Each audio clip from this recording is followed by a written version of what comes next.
الله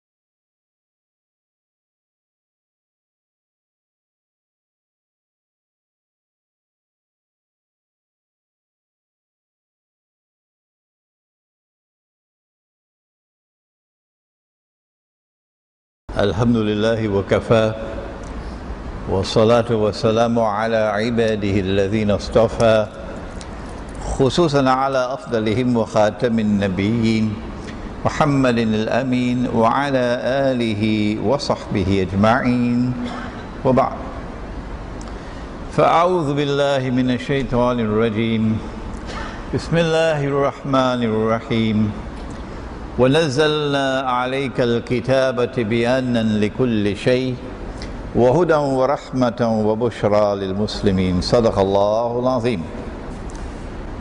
Brother Chairman, respected Imam, brothers and sisters here in Masjid Al-Ubudiyya in Shah Alam in Kuala Lumpur, Assalamu alaikum wa rahmatullahi wa barakatuh.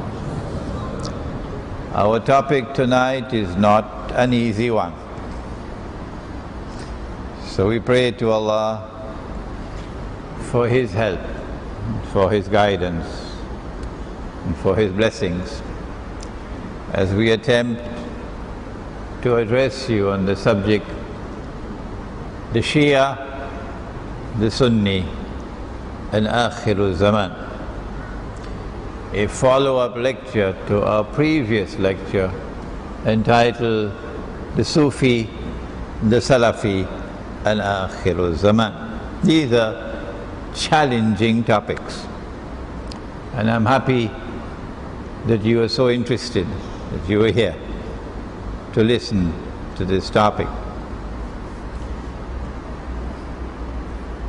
Allah subhanahu wa ta'ala has commanded in the Quran, commanded us, بَعْدَ أَعُوذُ بِاللَّهِ مِنَ الشَّيْطَانِ الرَّجِيمِ وَاعْتَصِمُوا بِحَبْلِ اللَّهِ جَمِيعًا وَلَا تَفَرَّقُوا.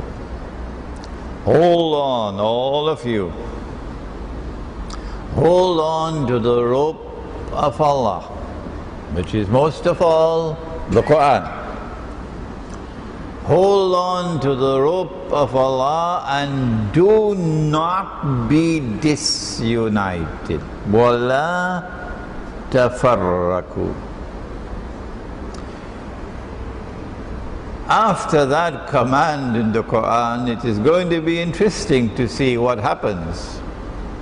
Nabi Muhammad sallallahu ta'ala alayhi wa sallam has accomplished his mission. He's finished his job. O people, he asks from Arafat, have I delivered the message? And they all proclaim, yes, you have. And then Allah subhanahu wa ta'ala sends down revelation, اليوم أكملت لكم دينكم وأتممت عليكم نعمتي ورضيت لكم الإسلام دينا.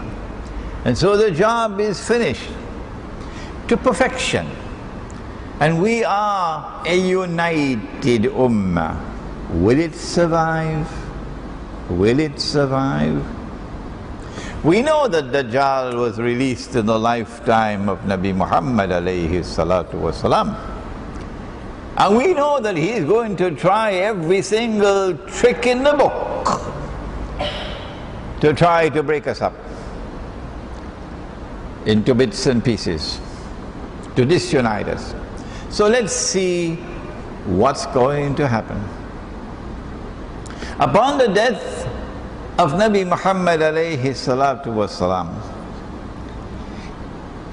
the entire ummah united in accepting Abu Bakr as-Siddiq radiyallahu ta'ala anhu as Amirul Mu'mineen and the leader. The entire Ummah, with no exception, everybody accepted.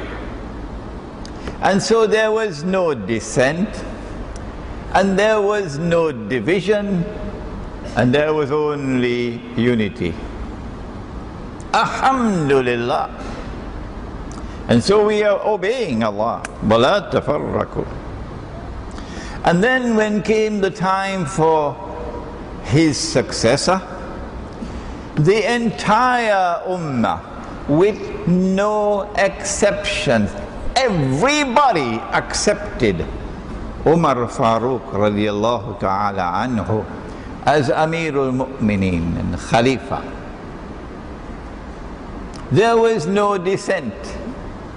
There were no divisions. And so we remained a united Ummah. Alhamdulillah. We are obeying the command, do not be disunited. And then came his successor. And Uthman Ghani radiallahu ta'ala anhu becomes the Amirul Mu'mineen and Khalifa. And again there is universal acceptance. Everybody accept him as Amirul Mu'mineen, as Khalifa. There is no dissent. There are no divisions. We are a united Ummah. Alhamdulillah. And then during the time of his Khilafah, there were certain problems that arose, but not in connection with succession to leadership, not at all, concerning his administration of the affairs of the Ummah. It had nothing to do with succession to leadership, nothing. And then he was assassinated, Shaheed. And then came his successor, Ali radiallahu ta'ala anhu. And yes, there were some voices of dissent, but they did not dissent over theory concerning succession to leadership, not at all. They were dissenting over another issue, unrelated to the theory of succession to leadership in Islam. And eventually the entire Ummah submitted to him. And then there was schism, which led to civil war. And then Ali radiallahu ta'ala anhu was killed, like Uthman radiallahu ta'ala anhu. And then the Ummah in its wisdom chose his son, Sayyidina Imam Hassan radiallahu ta'ala anhu, not because of his family. No, if he was appointed as Khalifa because of his family, well, Abu Bakr Siddiq was not family, and Umar Farooq was not family, and Uthman Ghani radiallahu ta'ala anhum was not family. So if he was chosen as Khalifa, it had nothing to do with family. That theory cannot hold. But he, in his wisdom, because of the civil war which just took place, in his wisdom, and may Allah bless him for the wise decision that he took, to preserve the unity of the Ummah, he chose to step down in favor of Amir Muawiyah radiallahu ta'ala anhu. That was a wise decision. It preserved the unity of the Ummah for another 28 years. But it was when Amir Muawiyah radiallahu ta'ala anhu attempted to institute something which would have been a corruption of the true religion in enforcing the bay'ah in favor of his son Yazid, that the grandson of Nabi Muhammad alayhi salatu wasalam raised the standard of dissent. Sayyidina Imam Hussein radiallahu ta'ala anhu was a lion of a man, a lion of a man, and with great courage and matchless integrity, he stood up. He stood up against the corruption of the true religion. And he stood up against tyranny and oppression. And there's one from his family who is coming to complete the unfinished business that he was attending to. Eventually, the forces of tyranny and oppression, the forces of corruption of the true faith, surrounded him in Karbala. He didn't give up. He didn't compromise. He fought to the end, and all those who were with him fought to the end, and all became shuhada. We say tonight, no one in this gathering will dissent, and none who listen to this lecture in other lands will ever dissent. The Nabi Muhammad sallallahu ta'ala alayhi wa sallam must be proud of his grandson. And that Khadija radiallahu ta'ala anha must be proud of her grandson. And that Ali radiallahu ta'ala anhu must be proud of his son. What more do you want? And that Fatima Zahra radiallahu ta'ala anha, the daughter of the Prophet and the mother of Imam Hussein, must be proud of her son. And this ummah, for 1400 years now, as we look back at that moment when he stood up to preserve the pure religion from corruption, when he stood up against tyranny and oppression, this ummah has been proud of him for 1400 years now. But there is unfinished business on that battlefield of Karbala. For those who bring monarchy, bring family rule, and bring something called a crown prince, there is some unfinished business on the battlefield of Karbala. And when Imam al-Mahdi comes, he's going to finish what was unfinished in Karbala, to bring back the true faith and to sweep into the garbage bin monarchy and family rule that the Ottomans brought. Monarchy and family rule that we have in the royal house of Saud in Saudi Arabia.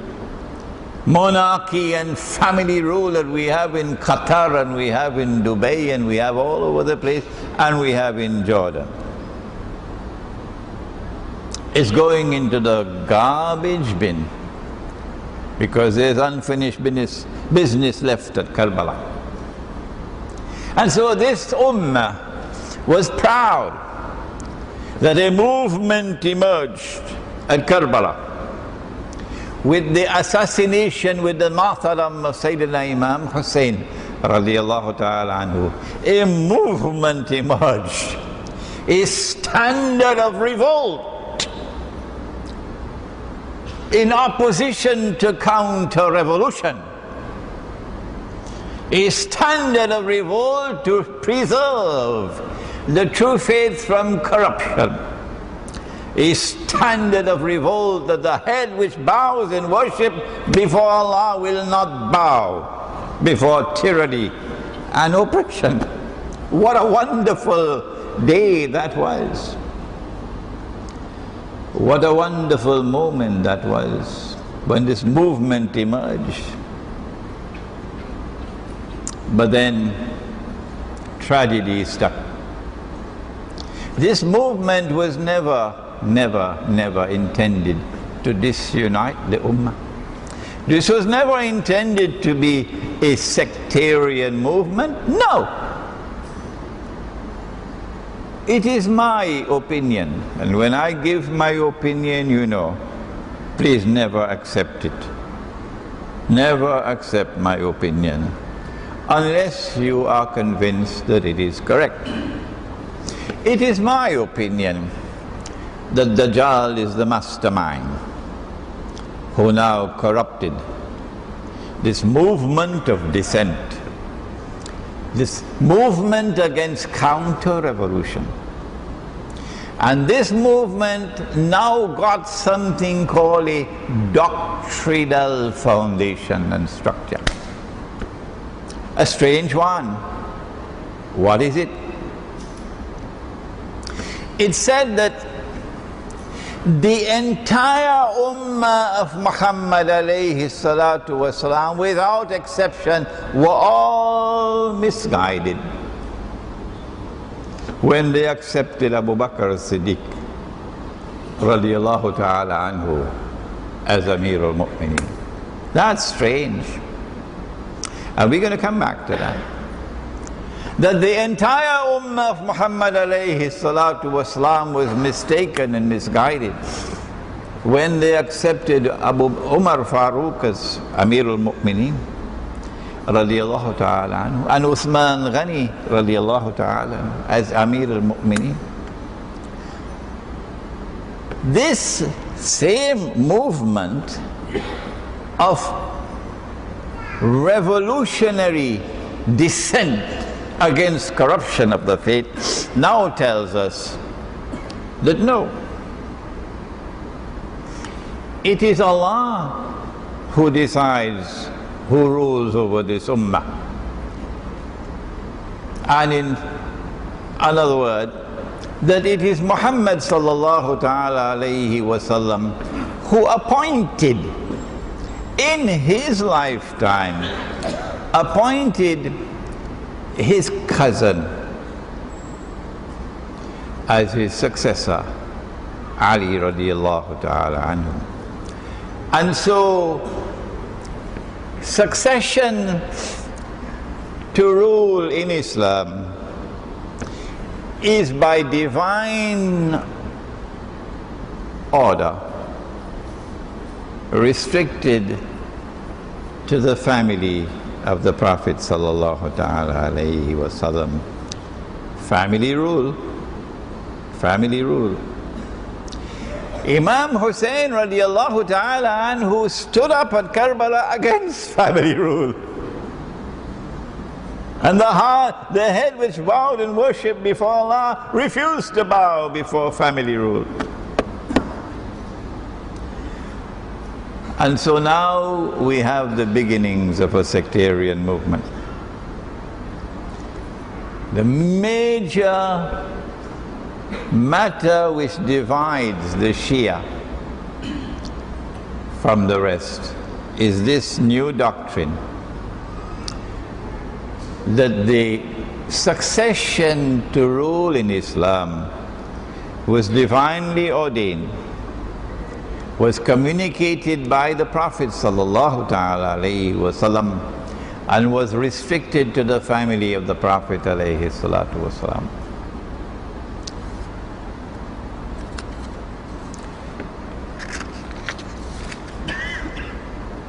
When Imam al-Mahdi comes, of course, then everything is going to be cleared up. And there will be no misunderstandings anymore. But even before he comes, it is possible for this lecture to address the subject. What is the truth? Those who chose to believe in this new doctrine, this strange new doctrine, that succession to rule in Islam is divinely ordained and was communicated by the Prophet ﷺ to be restricted to his family, they came to be known as Shia, because they now constituted the first sectarian movement. What a tragedy, what a tragedy. That this movement which stood up against corruption, stood up against tyranny and oppression with matchless courage and matchless integrity, should now be taken for a ride. What a tragedy. If this speaker is correct, and of course those who held to the position that the Ummah was correct when they appointed Abu Bakr Siddiq and Umar Farooq and Uthman Ghani as Khulafa, that they were correct, these now came to be known as Sunni. The term Sunni is used in this lecture to refer to those. This doesn't have any doctrinal beliefs in it here. This is the Ummah of Muhammad alayhi salatu wasalam, the united Ummah with no difference, none. Everybody hold on to this view. These are called Sunni now. So when we speak of the Shia, the Sunni, this is what we're talking about, this doctrinal division. If this speaker is correct, that the mastermind who took them for a ride was Dajjal, we now must ask the question, why did he do it? What is his scheme? What is his plan? And my answer is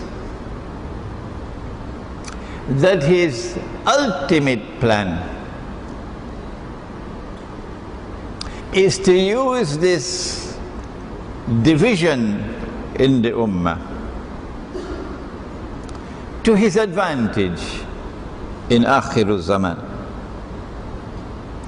and that his plan is about to unfold. In fact, it is already unfolding. That his plan is to bring about civil war between Shia and Sunni. That's his plan. The Sunnis may not be aware of it, the Shia may not be aware of it, but I am aware of it. Why does he want to bring about civil war? Number one, at a time when the Zionists are waging war on Islam, particularly since 9/11, and they're doing it so that Dajjal may be able to move from stage 2 to stage 3. This book, Jerusalem in the Quran, explains the subject. Some of you have read the book. We have it in Bahasa as well. But don't tell me you bought it, said, but Sheikh, I didn't get the time to read it as yet. Because the events are unfolding now, which is there in this book 10 years ago. He wants to bring about a change in the rulership of the world. That the United States of America must be brought down, so that Israel will replace the United States as the next ruling state in the world. And so a day which is like a month will come to an end. If you find this language strange, it's because you've not read this book. And a day which is like a week will now commence. And during the time of a day like a week, the world which had experienced Pax Britannica and then Pax Americana, but of course there's no Pax, it's only deceit and war, will now experience Pax Judaica, the rule of Israel. In order for Israel to rule the world, and for Dajjal to eventually emerge in Jerusalem as a Jew, as a young man, powerfully built, with curly hair, meaning the curls coming down on the side, not curly hair on top, and standing up in Jerusalem and declaring, I am the Messiah, which is probably about 20-25 years from now. When I give opinion, I can be wrong, you know that. In order for Israel to rule the world, Israel has to rule over the Arabs. We spoke about that last night. And this booklet, where is it? Here we are. Medina returns to center stage in Akhiru Zaman. This was my topic last night in Subang Jaya. And we have this book in Bahasa, and we have this book in Bahasa, outside. Israel has to impose its political and economic dominion over the Arabs as a preliminary to ruling over the world. Secondly, Israel has to impose her political and economic dominion over the Muslims, the entire world of Islam. And so Israel will have to wage war. We know for certain that one of the wars that Israel is going to wage is on Egypt. Oh yes. And when those fools with a capital F, I hope they are listening to me, made the alliance with the Zionist NATO to bring down Gaddafi, who was opposed to the Zionists, those absolute fools who said that they were Mujahideen, in bringing down Gaddafi with the help of NATO, now made Libya a NATO state. NATO is in charge, but they don't know it. Fools with a capital F. And so when the attack comes on Egypt, Egypt doesn't have a chance now. Because Israel will attack from the east, and NATO will attack from the west, and Egypt will be sandwiched in between. We know that's coming. We know that Israel wants to destroy Pakistan's nuclear plants and nuclear weapons and break up Pakistan. We know that. We know that Israel wants to attack Syria, bring about regime change in Syria so that Syria could become another Libya. And those fools who were so foolish in Libya are equally foolish or even more foolish in Syria. And I'm not talking about the Mujahideen in Syria who have no links with the Zionists, none, and who would rather die than take a penny from Saudi Arabia, who have no links with Saudi Arabia, no links with Qatar, no links with Jordan, nothing at all, and who are struggling in Syria. I am not speaking about them, not at all. I'm talking about these fools who say they are Mujahideen and who are in alliance with NATO to bring down this Syrian regime. These are the ones I'm talking about. We're expecting that since they have not succeeded so far, they're going to wage war on Syria. It is in this scenario that we now want to introduce how Dajjal is going to exploit the Sunni Shia division to his advantage in Akhiru Zaman. The answer is, He wants to provoke Sunni Shia civil war. That's what he wants to provoke. If he can succeed in provoking Sunni Shia civil war in the world of Islam, what would be the benefit for him and for the Zionists? Number one, Islam is going to look terrible before the entire world on the stage of the world. Look at these Muslims at a time when they are back to the wall, fighting for their very lives. Look at how foolish the Muslims are fighting amongst themselves. Islam is going to look so bad that whatever sentiment there may be in the world sympathetic towards Muslims, even that might be lost. And that will be tremendously advantageous to Israel and to the Zionists and to their propaganda war in CNN and Al Jazeera and the newspapers and the television sets. You can just imagine. They're going to have a field day laughing at the Muslims who are fighting amongst themselves at this time.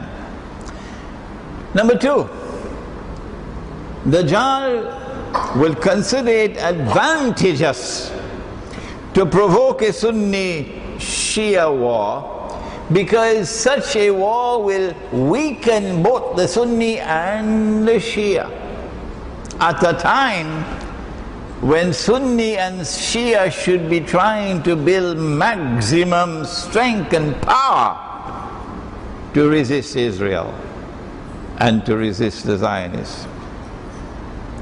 Thirdly, Sunni Shia civil war is going to break up Pakistan. There's no way that Pakistan can survive. They are the ones who planned 9/11. And one of the reasons why they planned 9/11 is to be able to get a base in Afghanistan from which to target Pakistan, to attack Pakistan, to destroy Pakistan's nuclear plants and nuclear weapons, and break up Pakistan into bits and pieces. They've not been able to do it for 10 years. Even though they had the presidency in their camp, a man named Pervez Musharraf, before he left, the Pakistanis were calling him Dog Musharraf. For 10 years, and this is to the credit of the Pakistani people, that they've not been able to do it as yet. They are actually waiting for civil war.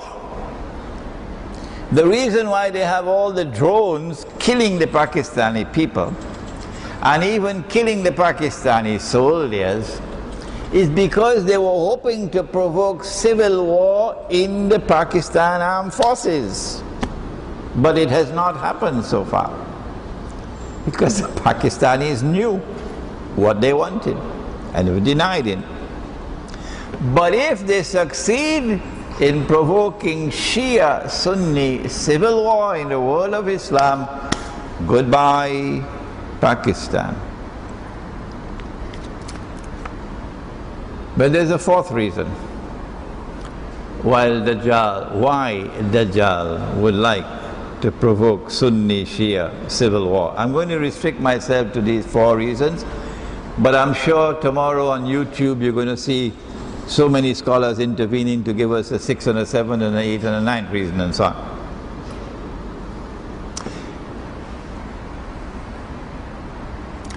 Iran is the Shia country par excellence.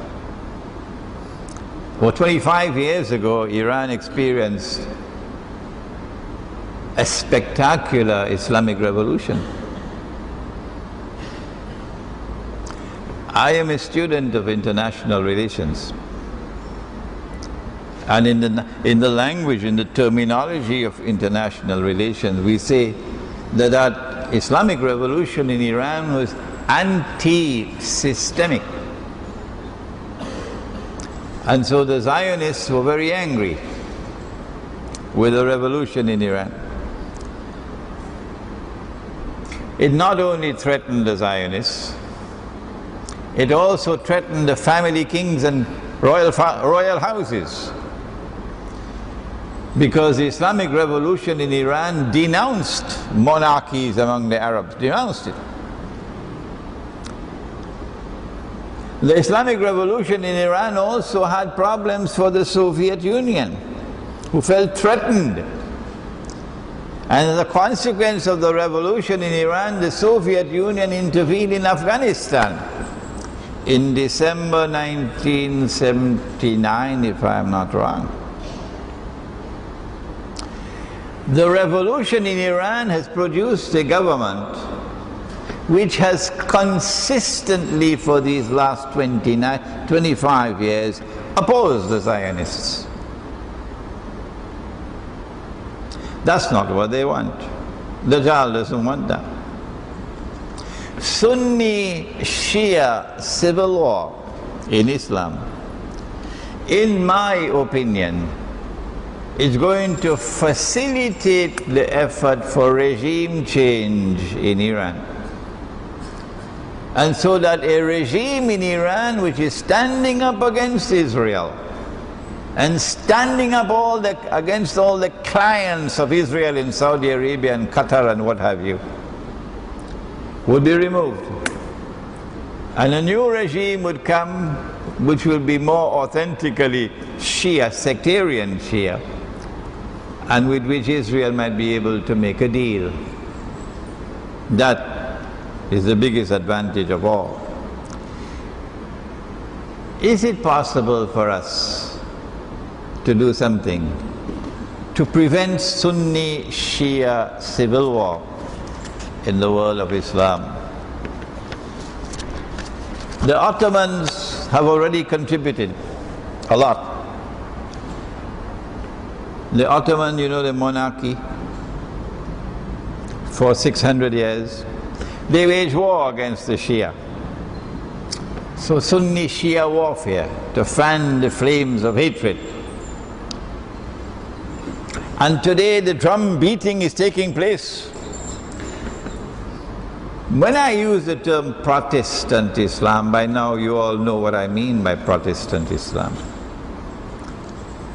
A version of Islam with a methodology which says the religion is restricted to simply texts, the text of the Quran, the text of the Hadith, devoid of the spiritual heart, devoid of nur, devoid of firasatul mu'min, devoid of a capacity to see with the nur of Allah. That Protestant Islam declares that only Allah and His Messenger and the Aslaf have the authority to interpret the Quran and to interpret the Hadith. That's their position, and I'm not speaking derogatively about them. No. I'm not ridiculing them. No. I'm not disrespecting them. I'm not waging war on them. No. It is this Protestant Islam which is now beating the drums furiously against the Shia. Taken for a ride by Dajjal, who wants to foment Shia-Sunni civil war. And so wherever there is Protestant Islam anywhere in the world today, you find a people who are obsessed with beating the drums of war against the Shia. One of the ways that we can avoid Sunni-Shia civil war is by calling a spade, and telling them, you are foolish in what you're doing. You are playing, you are dancing to Dajjal's tune. The Zionists have been creating a Shia crescent by attacking Iraq and then bringing about regime change in Iraq with elections while the Americans are in control of Iraq, and you have elections, and by some magic wand, abracadabra, that becomes halal. A halal government emerges in election, that's foolish. And now a Shia government replaces the Sunni government in Iraq. And we see the crescent being created by the Zionists to try to present to the world an image of Shia Islam on the ascendancy and Sunni Islam being encircled. This is not by accident. This is intended to facilitate the brainwashing that is necessary for a Sunni Shia civil war to take place. So we need not only to silence those people by calling a spade, the drum beaters, but we also need political analysis from the member. We need the ulama who will have the knowledge and the insight to be able to understand what is happening in the world of politics today, in order that the ulama might play a role in preventing Sunni Shia civil war from taking place. Because if it does take place, that's it. We will suffer, and suffer tremendously. What can we do to prevent Sunni Shia civil war in Islam, which is Dajjal's plan,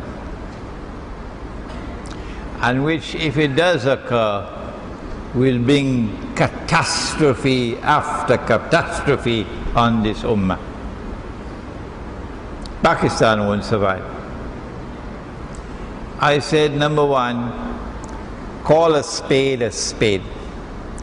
The same foolish behavior, same foolish conduct which led to Libya now becoming a Zionist state. The same foolish conduct which could lead to Syria becoming another Zionist state. That is the same foolish conduct which is now beating the drums of war against the Shia, Protestant Islam. Call a spade a spade. Let the Ummah call a spade as part of the effort to try to save this Ummah from civil war. I said there's a role for the ulama and the khatib from the mimbar, that the ulama must acquire that political knowledge and insight to understand what is happening in the world today. An alim is supposed to be someone outstanding. إِنَّمَا يَخْشَى اللَّهَ مِنْ عِبَادِهِ الْعُلَمَاء الْعُلَمَاءُ وَرَثَةُ الْأَنْبِيَاءِ. So the ulama, if they are ulama, must have political knowledge and political insight into what's happening in the world today. And they must stand up on the mimbar and explain to the people, so that as a result of what is taking place on the mimbar, we might be able to save the world of Islam from civil war. And finally, there is a role that every single Muslim must play. Wherever in the world you are, whatever the smallest effort that you can make, do make it to try to prevent that civil war from taking place. Now, let us turn to a more serious part of the subject. We said, but that's a strange view, isn't it? That the entire ummah, all Muslims, without a single exception, were all wrong, all misguided when they appointed and accepted Abu Bakr as-Siddiq as Amirul Mu'mineen and Khalifa? What a strange belief. That Allah subhanahu wa ta'ala is the one who appoints leadership. And Nabi Muhammad alayhi salatu wasalam communicated the leadership is restricted to his family. And it commences with Ali radiallahu ta'ala anhu. How do we deal with this doctrinal division now? The Quran tells us, فَإِن تَنَعْزَاتُمْ فِي شَيْءٍ فَرُدُّوهُ إِلَى اللَّهِ وَرَسُولِهِ. If you are in a state of division, dissent on a certain matter, then take that matter before Allah and His Messenger for a resolution of the matter. Meaning, take it to the Quran. And only after you have taken it to the Quran, only then do you take it to the Prophet ﷺ, because the Quran comes first. The Quran is the word of Allah. So we say, in order to resolve, or to at least try to resolve this issue, and I know that there are many Shia who will be listening to this lecture, we say it must be taken to the Quran for resolution. And no hadith can be in conflict with the Quran. And if there's even the appearance of a conflict between what is in the Quran and what is in the hadith, it is the Quran which must prevail. What does the Quran say? We quote only 2 verses. It's enough. Allah subhanahu wa ta'ala gives a command in the Quran. Ya ayyuhalladhina amanu, O you who have faith in Allah, ati' Allah, obey Allah, wa ati'ur Rasul, and obey the Messenger of Allah, wa ulil amri minkum, and obey those in authority from within your own ranks. So that excludes the Security Council of the United Nations. My teacher of blessed memory, Maulana Dr. Fadlur Rahman Ansari rahimahullah, commenting on this verse, he says, what Allah means is, obey those in lawfully constituted authority from amongst you. Lawfully constituted authority means constituted in accordance with Allah's law, not the law of the state. So obey Allah and obey His Messenger and obey those in authority from within your own ranks. That's all Allah says. That's all that Allah says. Where in this verse do we have the divinely appointed leadership? Where? Those in authority, how are they constituted? And how do they function? That's the question now. Is it that Allah subhanahu wa ta'ala appoints those who are to be in authority amongst you? In another verse of the Quran, Allah subhanahu wa ta'ala explains, He says, وَشَاوِرْهُمْ فِي الْأَمْرِ وَأَمْرُهُمْ شُورَ بَيْنَهُمْ. That your affairs, ulil amr, your affairs are going to be conducted and determined on the basis of shura, not on the basis of a divine edict. No. And so the Quran is clear. The Quran is clear that there is no basis at all in the Quran for the belief that there is a divinely appointed leadership in Islam that is restricted to the family of the Prophet ﷺ. That is in conflict with the Quran. What then do we do with alleged ahadith in which the Prophet ﷺ is alleged to have appointed Ali radiallahu ta'ala anhu as his successor. Our observation is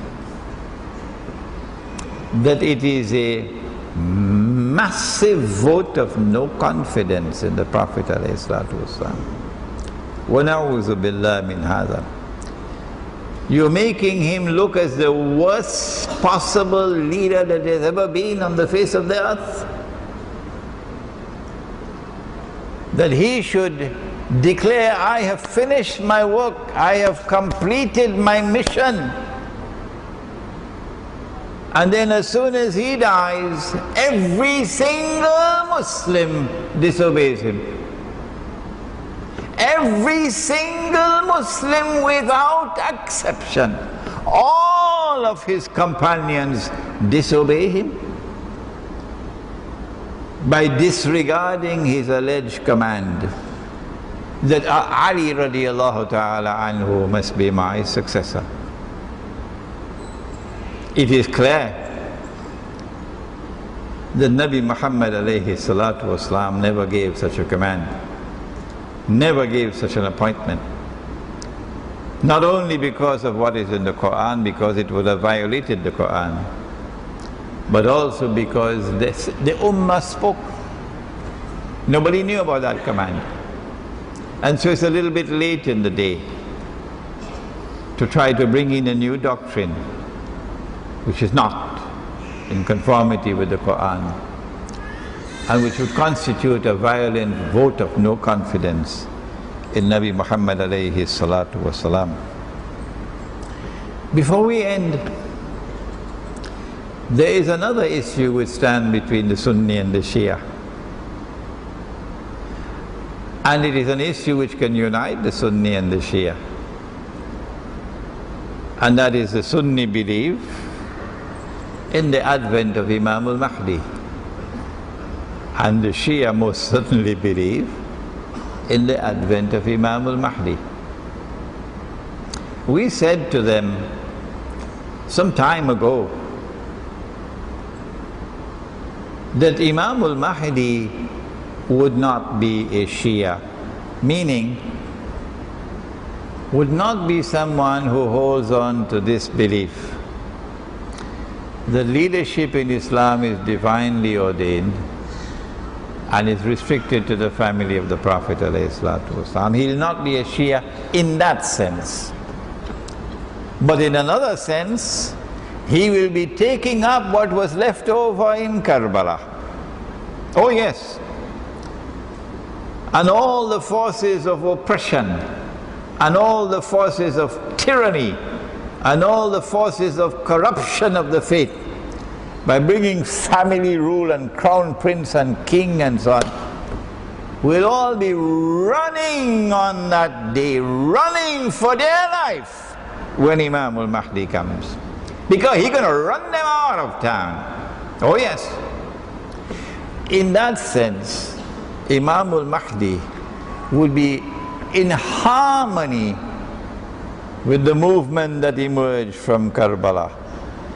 The movement, the revolutionary movement that emerged from Karbala to restore the true faith and to protect the true faith from corruption and to stand up with matchless courage and integrity against oppression and tyranny. That Imam al-Mahdi will continue where Karbala left off. So tell them that for me in Riyadh. But Imam al-Mahdi would not be Shia in this sense, in believing that Abu Bakr Siddiq radiallahu ta'ala anhu was a usurper. وَنَعُوذُ بِاللَّهِ مِنْ هَذَا. And that Umar Farooq radiallahu ta'ala anhu was a usurper. وَنَعُوذُ بِاللَّهِ مِنْ هَذَا. And that Uthman Ghani radiallahu ta'ala anhu was a usurper. وَنَعُوذُ بِاللَّهِ مِنْ هَذَا. If that is Shia, Imam al-Mahdi is not Shia. The hadith is that a Khalifa will die. And Khalifa does not stand for a rightly guided leader. Khalifa could be any leader. A Khalifa will die, and then there will be dissent concerning succession.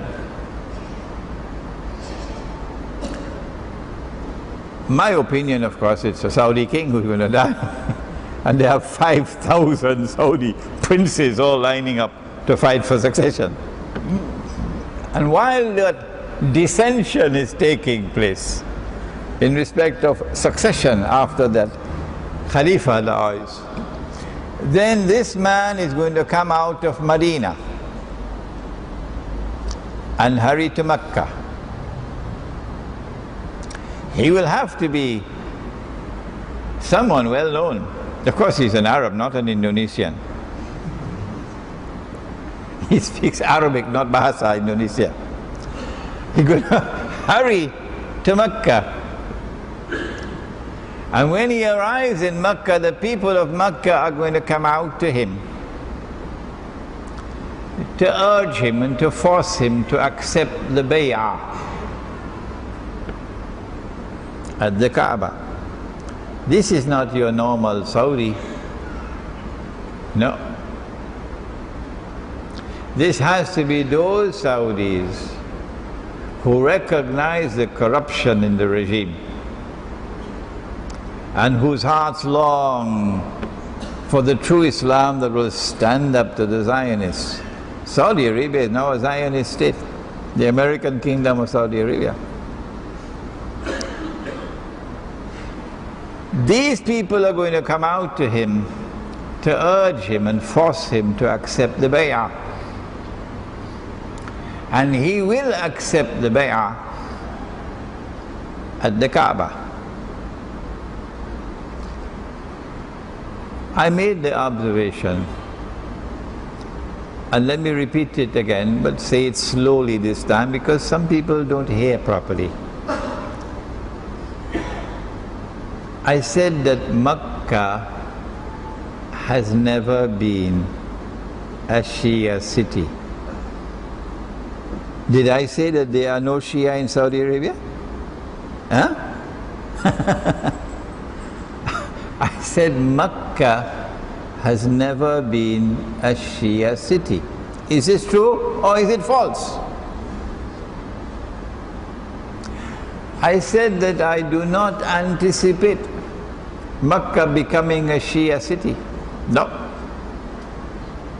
In the sense of Mecca accepting this doctrine that succession is divinely ordained and it is restricted to the family of the Prophet ﷺ. This doctrine we are talking about. I said that it is impossible for Mecca, which is not Shia, it is Sunni. Only in this doctrinal sense we are talking. For a Sunni Mecca to give the bay'ah to an Imam al-Mahdi who is Shia, that's not possible. This is a statement I have made. And it has been twisted in so many different ways it becomes strange to look at. I gave this as my part of my argument that Imam al-Mahdi would not be Shia. But when he declares himself to be the Imam al-Mahdi at the Kaaba, I know there are going to be lots of Sunnis who will reject him. Lots of Sunnis who reject him, declare he's a terrorist. Particularly the Sunnis living in the Zionist lands, you know, Saudi, United States of America and Canada and Britain and Europe and so on, and Australia and Singapore. He's a terrorist. There's another Osama bin Laden out there. So some Sunni will accept him and follow him. Some Sunni. This one will say, but he is not Deobandi, so I'm not going to follow him. That one will say, he's not going to be Brelvi, so I'm not going to be following him. That one will say, he's not this one and he's not that. All the sectarian movements in Islam will disown him. So who will follow Imam al-Mahdi on that day amongst the Sunnis? My view is very few. And then what will happen to the Shia? I believe that many Shia are going to reject him, Imam al-Mahdi. I believe that there are going to be Imam al-Mahdis around the corner before the real Imam comes. The Zionists have probably already crafted an Imam al-Mahdi. I heard there's one in Turkey. Let me not mention his name. Written a lot of books. So we're going to have a number of Imam al-Mahdis coming along the road. And it is only those with true knowledge and insight, only they will be able to recognize, nope, that's an impostor. That is not the true Imam.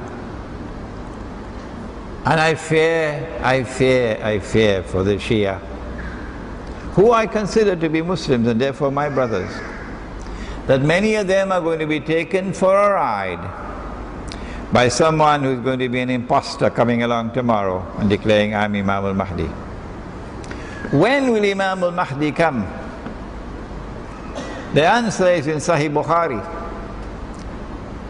Kayfa antum, said the Prophet ﷺ. What a wonderful time that would be.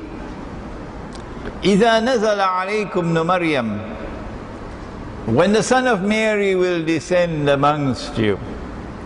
وَإِمَامُكُمْ مِنْكُمْ, and at that time your Imam will not be George Bush in the White House, or Obama, or the Security Council of the United Nations, because the Imam has supreme authority. But your Imam will be minkum, meaning the Khilafah will be restored. Darul Islam will be restored. That is Imam al-Mahdi. And so the advent of Imam al-Mahdi, I'm going to use a big word now, the advent of Imam al-Mahdi is an event which will be contemporaneous, occurring at the same time, contemporaneous with the return of Nabi Isa alayhi salam. This one coming just before that one. How much time is there left before Nabi Isa alayhi salam comes? Do not attempt to answer that question unless you've done your homework and you've studied Ilmu Akhiru Zaman. Many of my books outside that I've written are on this subject. Ilmu Akhiru Zaman. It is the most important branch of knowledge in Islam today. And it is the one branch of knowledge which is not being taught. Ilmu Akhiru Zaman. Please study that subject before you begin to make an estimate of how much time there is left. I always stick out my neck and give a figure. Even though I know they're going to come after me and say, you're God? Only God knows the future. No, I stick out my neck and I give a figure. Of course, always saying, I can be wrong, Allah knows best. In order to condition your minds about an approximate time frame. That's all I'm doing, an approximate time frame. By my understanding, we probably have about 25-30 years left before Nabi Isa alayhi salam would come down. Some of my students say to me, Sheikh Imran, you're wrong, it's much less than that. When Imam al-Mahdi comes and he proclaims himself Mahdi at the Kaaba, I know at that time there will be amongst the Shia those who will accept him and follow him. And there will be amongst the Sunni those who will accept him and those who will follow him. And at that time we will not be Shia and Sunni anymore. we would have restored the united ummah that Muhammad alayhi salatu wasalam left. And I want to end the lecture tonight by saying that if that is what is going to come tomorrow, you should make the effort from today. Don't consider all the Shia to be the same, and don't consider all the Sunni to be the same. There are those whose Qibla is in Washington. They don't have the same Qibla as we do. And there are also amongst the Shia those who have corrupted beliefs. But not all are the same. So do not allow your mind to be corrupted. And reach out amongst the Shia for those who will unite into one solidarity in fighting a common battle against a common enemy, with the prayer that Allah subhanahu wa ta'ala will unite us on that day when Imam al-Mahdi returns. رَبَّنَا تَقَبَّلْ مِنَّا إِنَّكَ أَنْتَ السَّمِيعُ الْعَلِيمُ وَتُبْ عَلَيْنَا يَا مَوْلَانَا إِنَّكَ أَنْتَ التَّوَّابُ الرَّحِيمُ بِرَحْمَتِكَ يَا أَرْحَمَ الرَّاحِمِينَ آمين.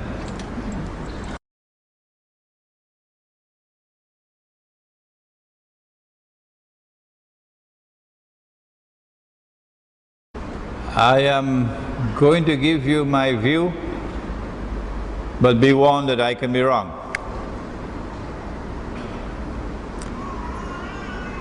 I believe they have now reached that point where they realize that unless and until there is external intervention in Syria, they will not be able to bring down the regime. And so I think they are planning external military intervention. And they're going to put the ball in Russia's court. Russia knows that if the regime falls and a pro-Western regime comes into Syria, Russia will lose the naval port that she has. It's the only naval port that Russia has in the Mediterranean. And if Russia loses that port, that is a significant success for Israel. Will Russia wage war? Will Russia risk nuclear war? Will Russia risk Armageddon, or what the Prophet called Malhama, over Syria? My guess is that the Zionists have concluded that Russia will not do it, that they could take Russia's bluff. And so they're probably training Turkey now for the Turkish armed forces to intervene in Syria and to try to bring about a regime change in Syria by armed military intervention, not just an armed insurrection. If they ever succeed in bringing down the Syrian regime, guess what's going to happen? In Libya, what these fools who say that they're mujahideen did, and the Zionists did in Libya, is that Muammar Gaddafi had reached out with great compassion and kindness and wisdom to Black Africa, had reached out to help Black Africa, all the Black African countries. And so there were lots of Black Africans in Libya. And these Black Africans were in Libya because of the policies of the Libyan government. And there was an Arab-African unity that was being built because of the policies of the Libyan government. As soon as Gaddafi was overthrown, these insurrectionists began to hunt these Black Africans and kill them shamelessly. Shamelessly. So lots of Black Africans were killed mercilessly in Libya. What's going to happen in Syria? You have in Syria a sectarian movement called the Alawi, who some consider to be a breakaway movement from the Shia, some say no. But they are supposed to be a people who worship Ali radiallahu ta'ala anhu. If I'm wrong, please correct me. These are the people who the French put to rule over Syria. The French put them there. And they have ruled over Syria for these last 40 years. And their rule was one of undisguised oppression and tyranny against the majority Sunni Muslims. So this has been a bloody dictatorship. It has no religious credentials. It has no moral credentials to rule over the Muslims. The only credentials that it has is that it has stood up against the Zionists, that's all, like Libya. So if this regime is overthrown, you're going to have a bloodbath in Syria. And the Alawi are going to be slaughtered. The Zionist-funded mercenary mujahideen, so-called mujahideen, are going to slaughter the Alawi. And if the Shia consider the Alawi to be Shia, that could be the start of the Sunni-Shia civil war. I believe that this is what is going to happen. I hope and pray it does not happen, but I believe this is what is going to happen in the near future, within the next few months. Any other questions? Comment is very perceptive here. The Iranian government is a Shia government.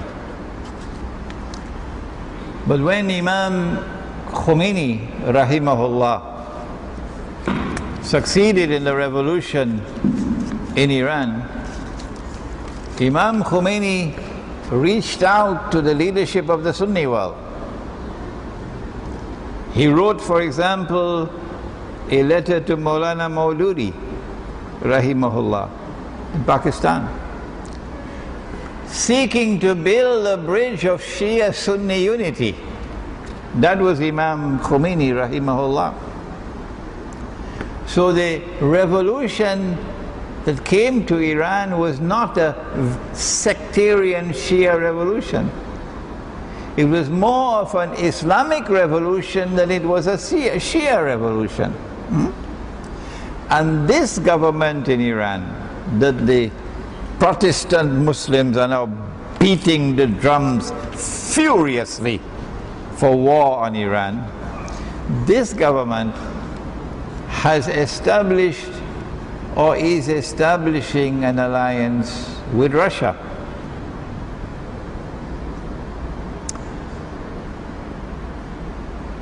Personally, I am heartbroken,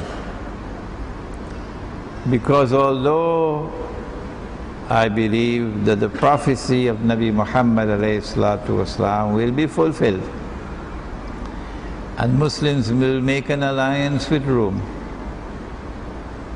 I think it is now too late for us to ever change their hearts and build back love and friendship.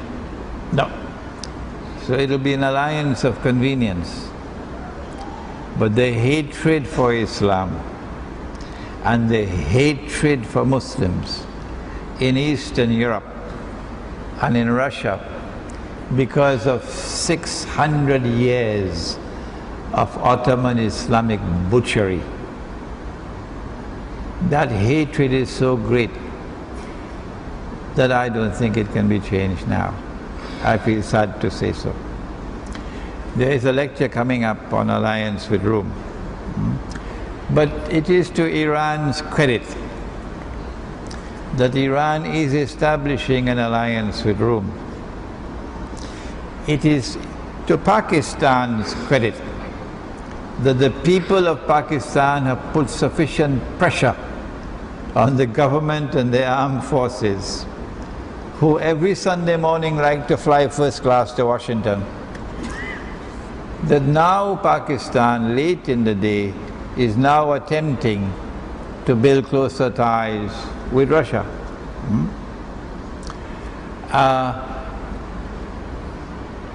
This is something positive. Why is the rest of the world of Islam wedded to the Anglo-American alliance? Why are they all friends of Washington and scared of Russia and the alliance with Rome? Part of the reason for this is because the strategy of the Zionists has always been to take control of those who rule over us and to take control of those who control their armed forces. And they brainwash these people. They are educated in Washington and London. They are educated in military affairs in Sandhurst. And then these people go back home to become rulers over the Muslims. And so they are carbon copies of the European masters, and yet they rule over us. And this is the reason, not because the Muslims have lost their heart and lost their capacity to think, but those who rule over them are people who do not represent them. This is a Sunni tragedy.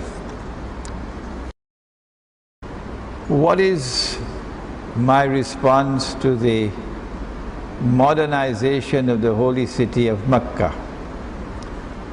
That now in Mecca you have Starbucks, you have McDonald's, you have Kentucky Fried, you have very expensive hotels, you have Jewish Tinked, what is that? I don't know. This is the presence of Dajjal in Mecca. But the Prophet said, sallallahu alayhi wa sallam, that neither Dajjal nor plague meaning epidemics, can ever enter Mecca or Medina. This booklet has that in it. It is when Dajjal appears, the khuruj of Dajjal takes place. The khuruj of Dajjal is different from the release of Dajjal. Dajjal was released in the lifetime of the Prophet ﷺ. But the khuruj of Dajjal takes place after the Malhama, or the big war, which will make the First World War and the Second World War look like peanuts. Malhama. After the Malhama, then you have the khuruj of Dajjal. He will appear in human form. He'll be a young man, powerfully built, curly hair, mean curls at the side and so on, ruling the world from Jerusalem. But prior to the khuruj of Dajjal, Dajjal is released. And he is in Mecca, he's in Medina, he's in every city, everywhere. And there is a hadith which anticipates this. Dajjal is in Mecca. Dajjal is responsible for all this corruption of Mecca. What is the hadith? The Prophet ﷺ was asleep, and in his sleep he had a vision. And in his vision he saw people going around the Kaaba making tawaf. And he saw a man with men on both sides supporting him, and with his hair as though water was dripping from it. And he asks, who is that? And in the vision he was told, this is Nabi Isa alayhi salam. And then he saw another man making tawaf, and he also had people with him. And he asked, who is that making tawaf around the Kaaba? And he was told, that is Al-Masih al-Dajjal. I believe that is the fulfillment of the vision of the Prophet ﷺ, that we today see Mecca with all the signs of Dajjal all over it. What is the substance of the division between the Shia and the Sunni. I have explained with clarity and to some extent with detail. I have explained and I have put before you the substance of the division. The substance of the division is the wrong, misguided doctrine that leadership is divinely appointed in Islam and leadership is restricted to the family of the Prophet ﷺ. I don't need, and you don't need to go beyond that. You have the substance of the subject there. I'm disappointed that you want to find out more than that. What should the Syrian people do? Should they support the uprising against the government? Should they support the government? What is the answer in the context of Islamic teaching? I already answered this question in several interviews on YouTube. If you support the uprising, the armed it's not an uprising, it's an armed insurrection, armed and funded by Saudi Arabia and Turkey and Qatar shamelessly. If you support the armed insurrection, tomorrow you're going to have a Zionist state of Syria. If that's what you want, then go ahead. But I don't think the Syrian people want that, not at all. Do you support the government? I just said, the Syrian government has no moral authority, none. It has no religious authority, none. It has been a government which has been oppressive and tyrannical. I said all of these things. But to its credit, the Syrian government has opposed the Zionists. What do you do? I said, if you had proper leadership, the Sunni majority, if you had proper leadership, and if you were a united community, you would send a delegation that is representative of the Syrian Sunni people. Send that delegation to Moscow, meet with Putin, and give Putin the assurance that if the Russians ease the regime change to bring down this regime and replace it with another one that will be Sunni, that the Sunni government that will replace Bashar Assad will be just as opposed to the Zionists as he was. That this new government in Syria will maintain its alliance with Russia. That the Russian naval base will remain. If you do that, Russia is the only country which can intervene and persuade the Syrian regime to step down. And a new government will come to Syria which will be representative of the majority Sunni Muslims. But do you think Saudi Arabia wants that? You think Qatar wants that? You think this misguided so-called Islamic government in Turkey wants that? You think the Zionists want that? Oh, not at all. What they want is another Libya. Can you please elaborate on the hadith regarding the army that will come from Khorasan with black flags? That army is the authentic Islamic resistance to oppression in Afghanistan. Afghanistan is the heart of Khorasan.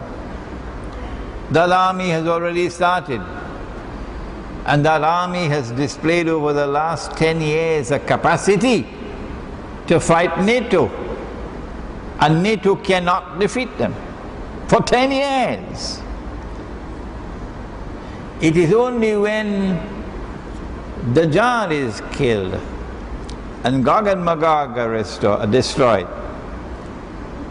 Very few people know anything about Gog and Magog. They say, well, is that a restaurant somewhere? Gog and Magog? Like Masakan Padang and Masakan Gog and Magog? I have a book outside, took me a long time to write it. An Islamic view of Gog and Magog in the modern world. I pray somebody will help me to translate it to Bahasa, inshallah. An Islamic view of Gog and Magog is outside. When Dajjal is killed and Gog and Magog are destroyed, after the Malhama takes place, electronic warfare is not possible. No. Your cell phones ain't going to work anymore. No, you probably won't have electricity after that. No. So it's going to be conventional warfare as before with horses.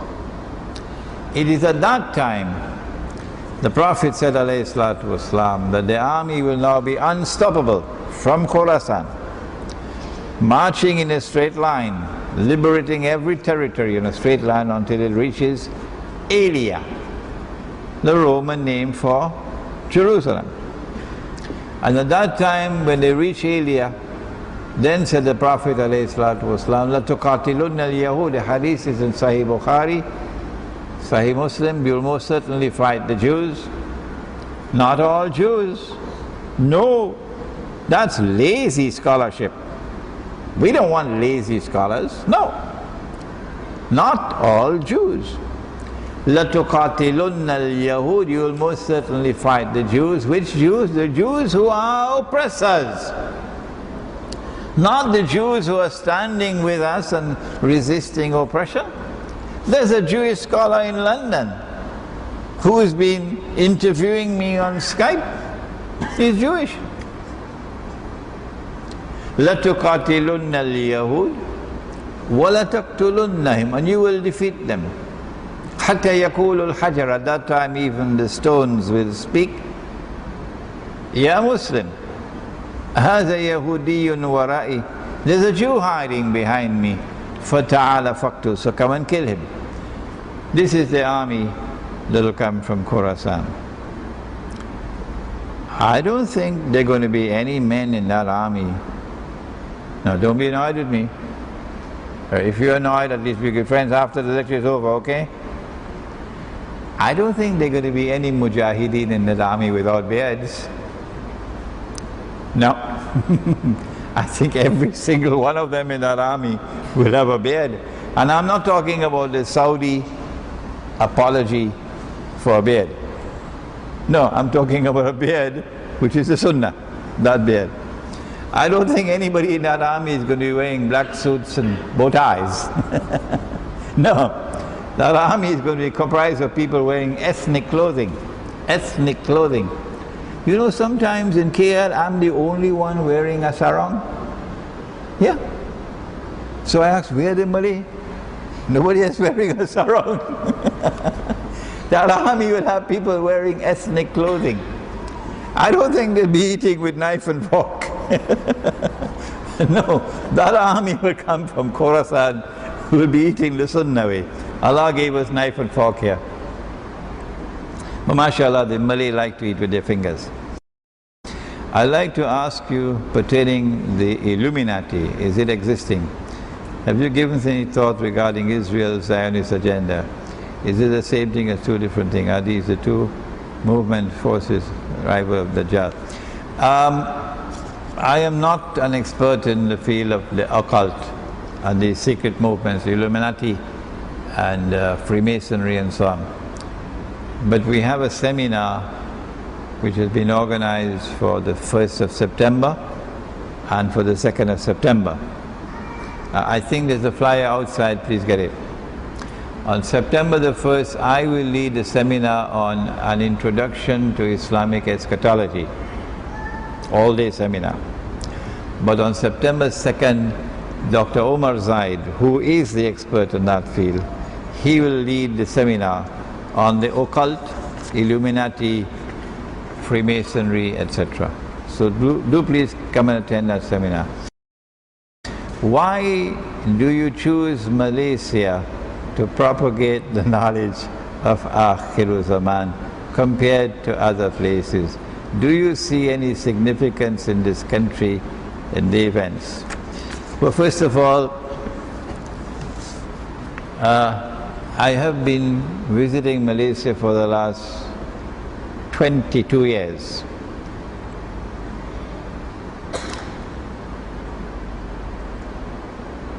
And in these 22 years, the Malaysian people have reached out to me and have supported me on every single turn.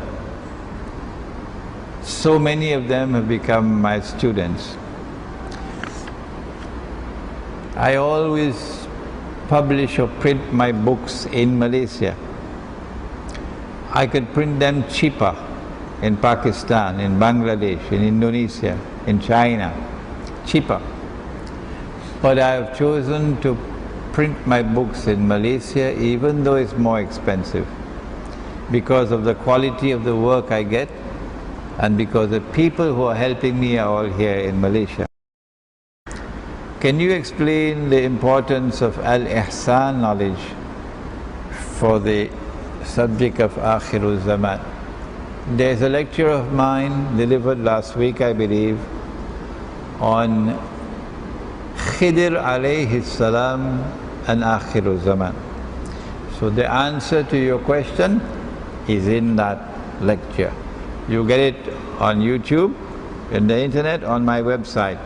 Khidir alayhi salam and Akhirul Zaman. Since there are no more questions, ربنا تقبل منا إنك أنت السميع العليم وتب علينا يا مولانا إنك أنت التواب الرحيم اللهم أنت السلام ومنك السلام تبارك ربنا وتعاليت يا ذا الجلال والإكرام سمعنا وأطعنا غفرانك ربنا وإليك المصير وصلى الله تعالى على خير خلقه محمد وعلى آله وعلى أصحابه أجمعين برحمتك يا أرحم الراحمين آمين.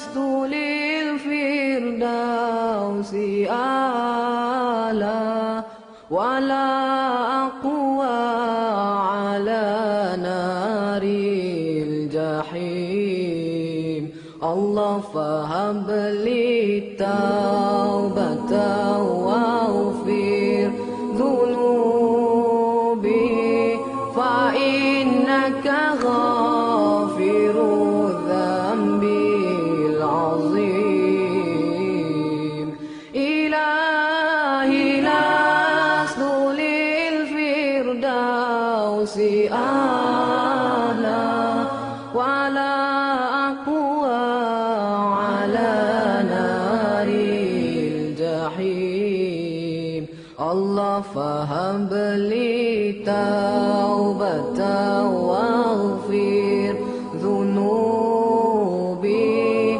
فإنك غافر الذنب العظيم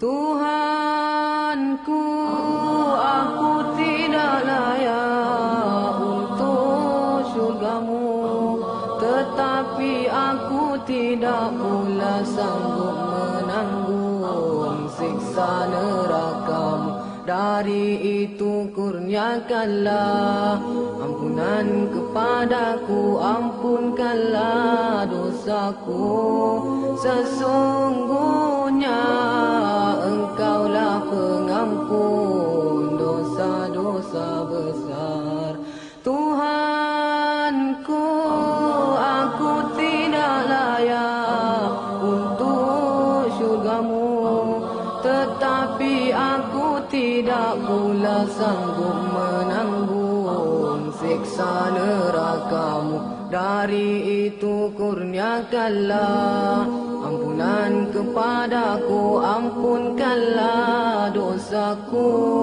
sesungguhnya engkaulah pengampun dosa-dosa besar